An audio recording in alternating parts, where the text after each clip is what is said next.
Set up the boat. Set up the boat. Car 4 northwest is in the ditch.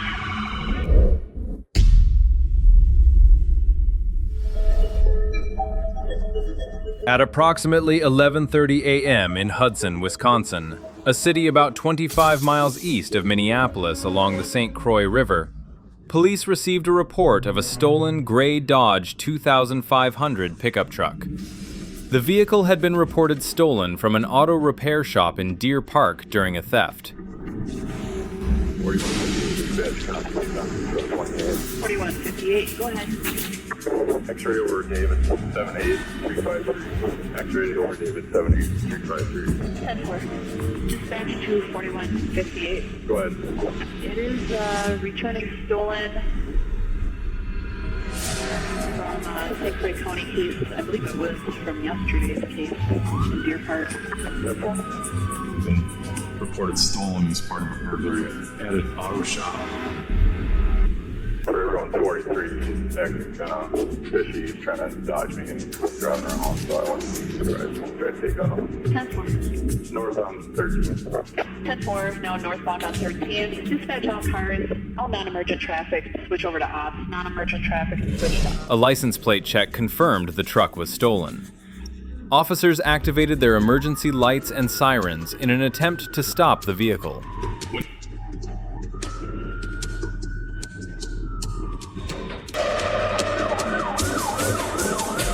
He's taking off.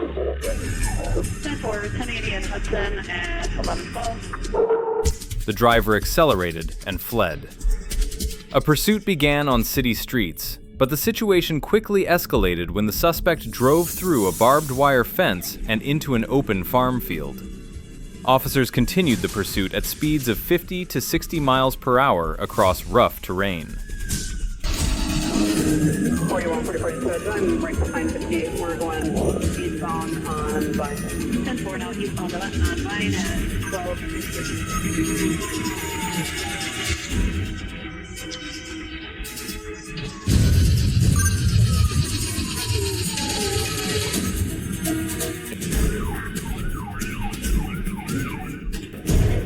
His wheel's gonna fall off and he's gonna crash here pretty soon.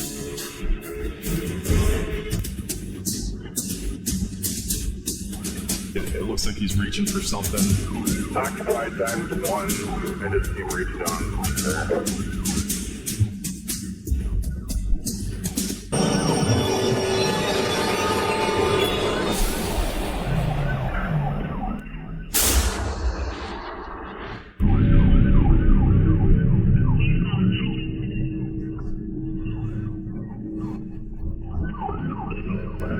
Dispatch, we're going cross country. 10-4, in a field at 1117. 4144 dispatch, 5051. We don't have the SUVs. We're going to circle around here.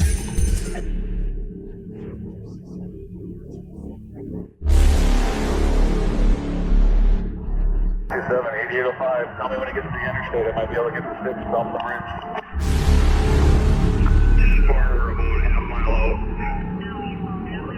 During the chase, the truck's wheels began to loosen significantly.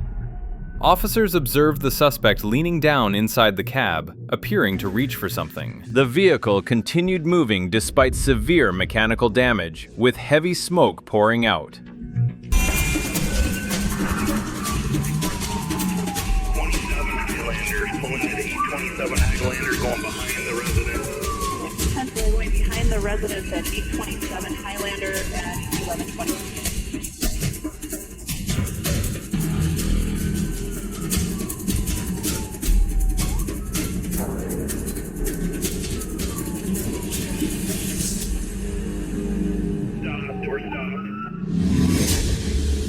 Stopped behind the residence at 1121. Subject not getting out of the vehicle.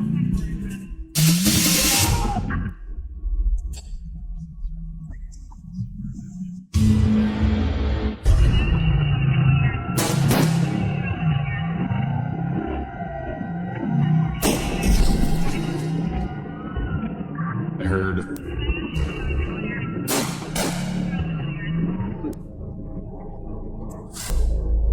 10-4, 10-4, shots fired, 1121. The pursuit carried through multiple residential areas, creating a danger to the public. Officers made the decision to use a patrol vehicle to stop the truck by pinning it against a tree.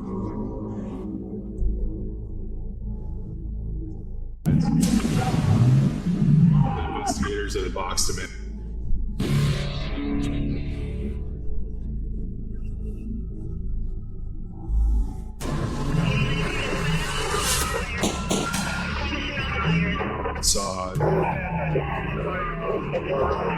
I see one of the St. Croix County investigators.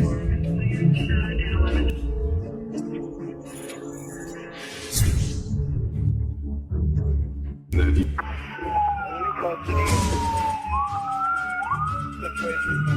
There wasn't an engagement between suspect and officers. 10-4, one in custody, everything's 10-4, he is 1123. Once the truck was immobilized, officers surrounded it and issued commands for the suspect to exit the vehicle. The suspect initially refused to comply. Officers fired at the truck's tires to fully disable the vehicle. The suspect then raised his hands and surrendered. The suspect, Cassidy Mickey, was taken into custody at the scene. A search revealed no weapons on his person. Mickey later pleaded guilty to 2 charges: operating a vehicle without the owner's consent and recklessly endangering safety. He was sentenced to 18 months in prison. No officers or suspects were injured during the incident. Case 2.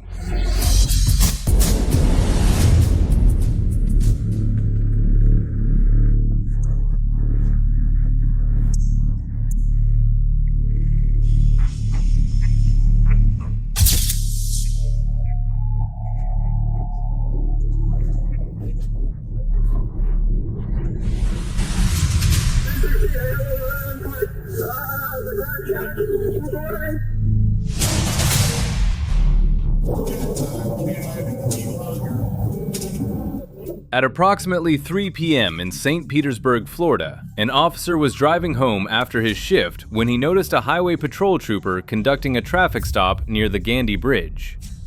The officer stopped to assist.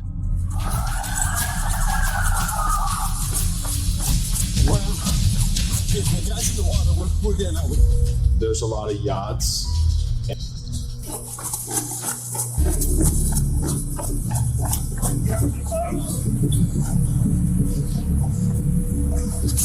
over here.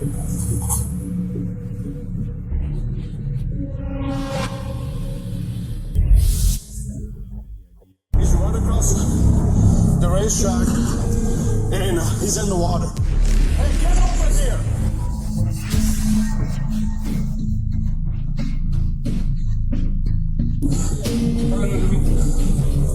Come on, man. Come on, bro. He's in the water, swimming in between boats. There's 3 FHP guys here.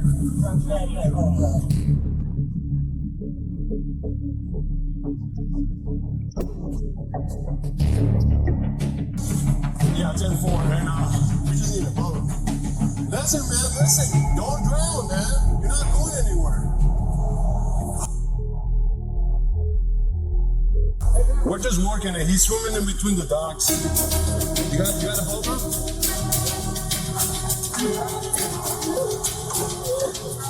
It looks like he might be giving up here in a second. Hey, listen, man. It's not smart what you're doing, man. You could just start drowning. Who's gonna jump and catch you?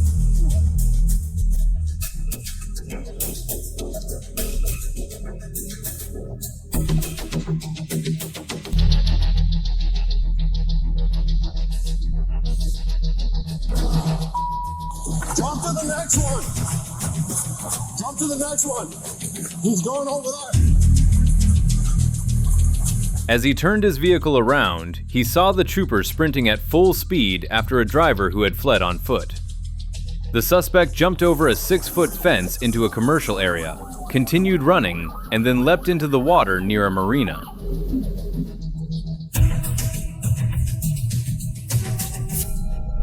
Yeah, 10-4. We're just talking to him, seeing if he's willing to come back. You're fine, man. You need to come up here, man. Yeah, you messed up, but it's not a big deal, man. You just need to go over there and let us get you up.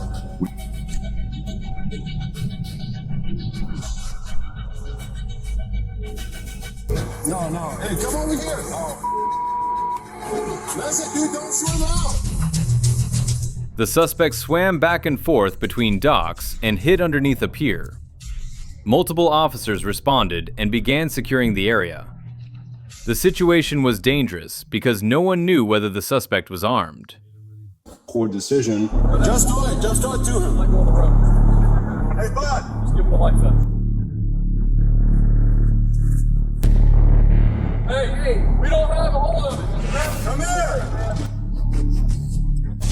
Who's a good swimmer? Just go. The suspect continued swimming deeper into the mangroves. As time passed, the sun began to set. Officers grew increasingly concerned for safety due to the presence of dangerous wildlife, including alligators, jellyfish, and stingrays. The water was cold, and the suspect appeared exhausted and struggling to swim.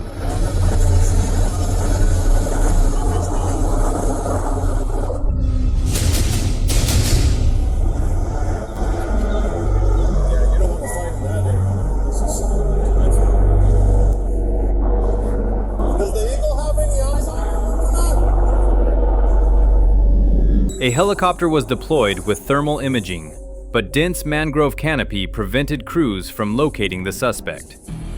Florida Fish and Wildlife officers responded with boats. 2 officers, one from the St. Petersburg Police Department and one from the Highway Patrol, made the decision to enter the water to rescue the suspect before he drowned.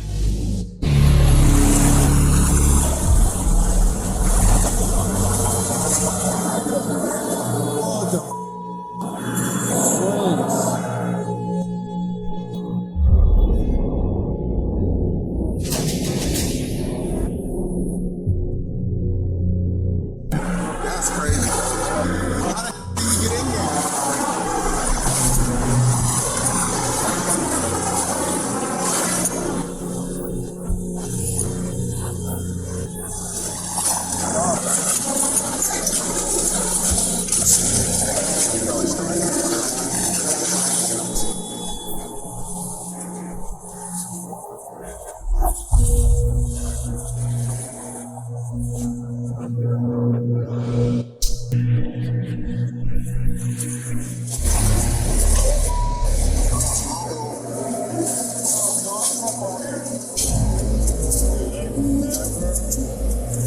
My life.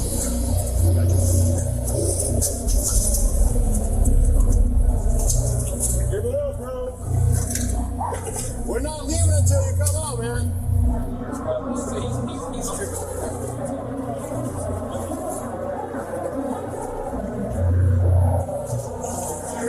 There's 2 ones out here.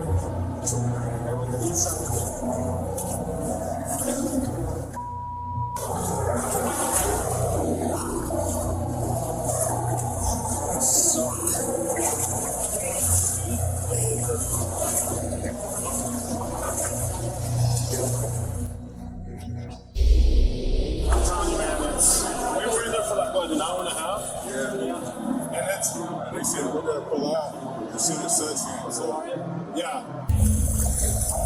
After nearly 1 hour and 30 minutes in the water, the suspect was finally located swimming between small islands. Officers used the taser to subdue him. The suspect suffered a foot injury from sharp oyster shells.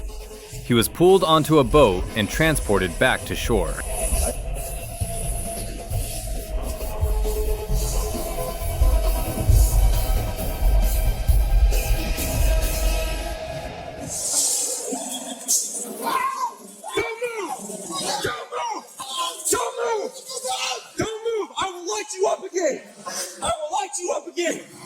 Don't move.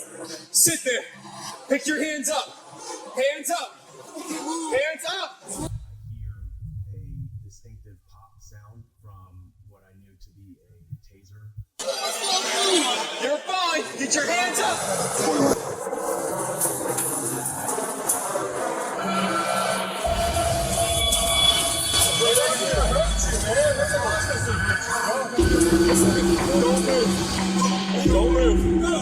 Hang on. Johnson, we need a boat. We need the boat. Shut up the boat. Shut up the boat.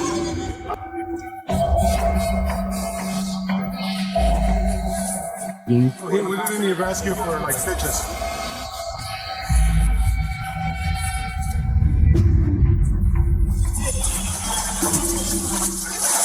The suspect, Rashad Cutler, had originally been stopped for a window tint violation. His decision to flee and attempt escape by swimming dramatically escalated the situation. Cutler was charged with multiple offenses, including unlawful possession of personal identification information, possession of methamphetamine, possession of forged documents, driving with a suspended license, and resisting arrest.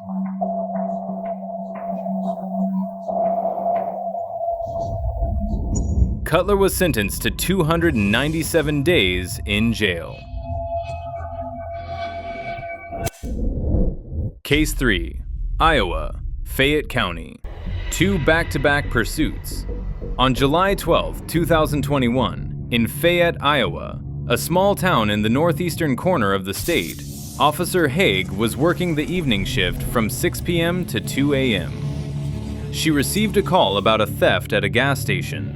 The suspect had taken several small items worth approximately $10. Officer Haig reviewed the security footage and noted the license plate, but it did not return a positive match in the system.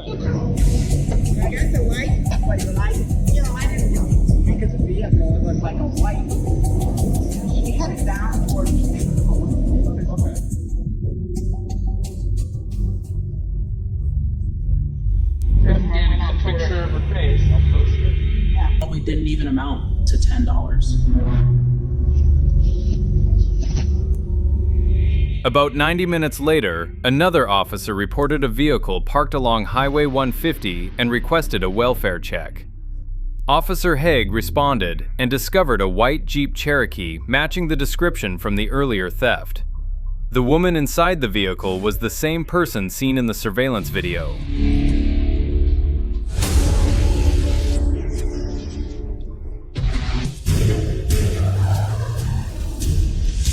When the two made eye contact, the woman suddenly accelerated and fled. Officer Haig ran back to her patrol car, activated her lights and siren, and initiated a pursuit.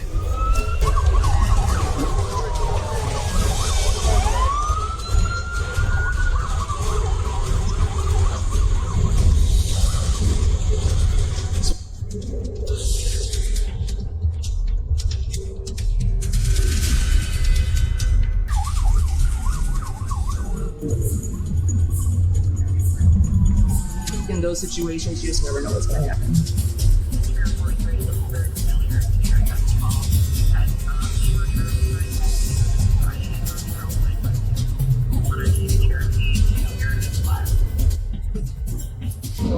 It's the same lady I recognize her. Yeah. Somebody right now that just passed Davis, firearms specialist. The pursuit moved out of the town of Fayette toward West Union. Officer Haig was initially alone until additional deputies from across the county were able to respond.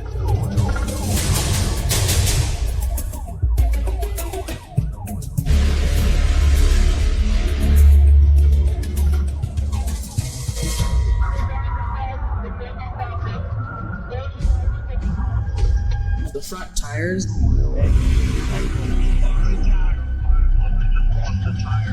A deputy deployed stop sticks in the roadway.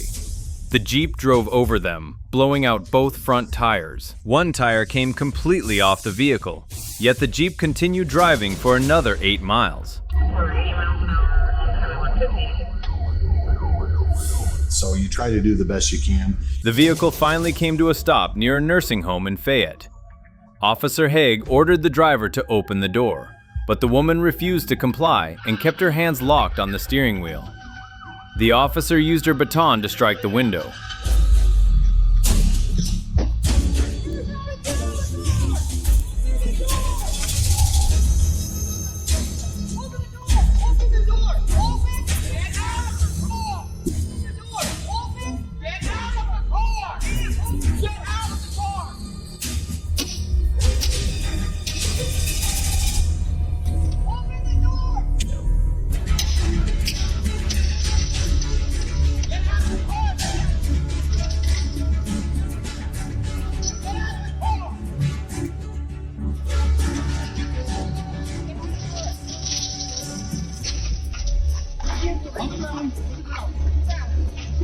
specifically during traffic stops. After the window was broken, the suspect finally exited the vehicle and was taken into custody.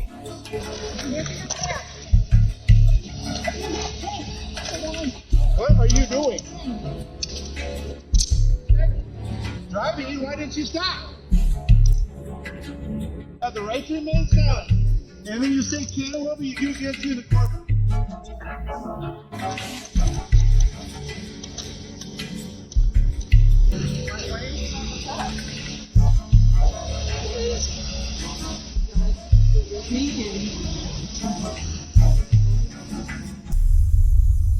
While Officer Haig was transporting Erica Slack to jail, an unexpected incident unfolded.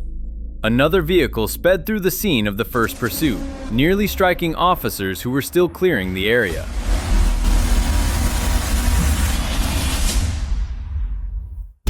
A deputy immediately initiated a pursuit of the red vehicle.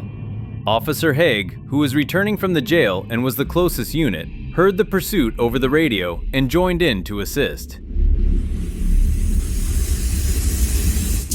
The second pursuit reached speeds exceeding 100 miles per hour along Highway 150 toward West Union.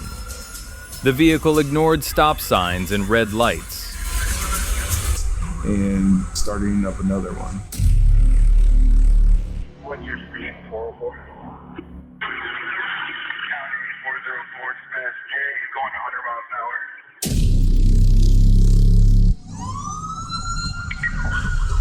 10-4 passing Jade at 100 miles an hour, 112.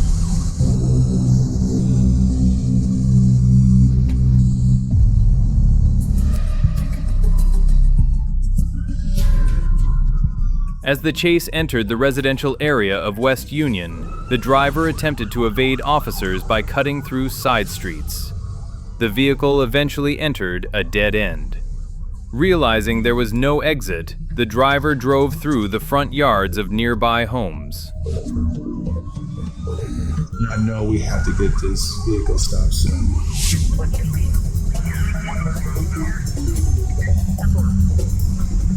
A deputy performed a PIT maneuver to stop the vehicle.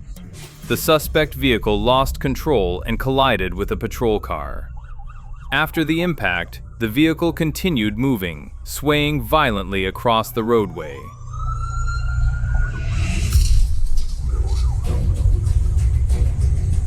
Officers made the decision to slow down and maintain a safer distance due to concerns for public safety. Shortly after, the vehicle completely lost control, crossed the roadway, and rolled into a ditch.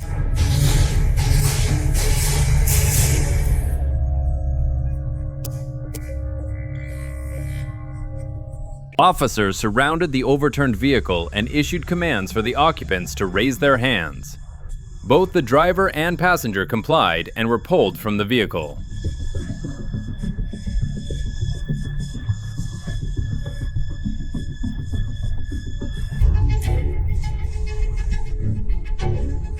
First pursuit. Erica Slack received a deferred sentence with 1 year of probation and a $430 fine for eluding law enforcement.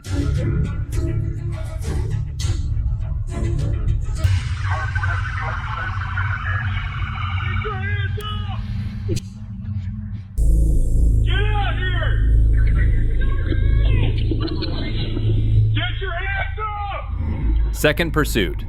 The driver, Deontay Cobbs, was wanted on a robbery warrant out of Black Hawk County. Cobbs was charged with eluding law enforcement and possession of a controlled substance. The passenger, Casey Horn, was charged with possession of a controlled substance. Step out of the vehicle. Two high-speed pursuits occurred within 2 hours in the same area, an unprecedented event in Fayette County. No officers or suspects were seriously injured in either incident. Weed and sunglasses. Yeah. Your driver is not handicapped. He has warrant for robbery. Known to carry weapons. But there's an important question worth discussing. In the Tampa Bay case, Rashad Cutler was initially stopped for nothing more than a window tint violation, a minor traffic offense. Instead of complying, he chose to jump into the water, swim into an area known to be filled with alligators, and nearly drown. 2 officers were forced to remove their weapons and gear and risk their own lives by entering the water to rescue him.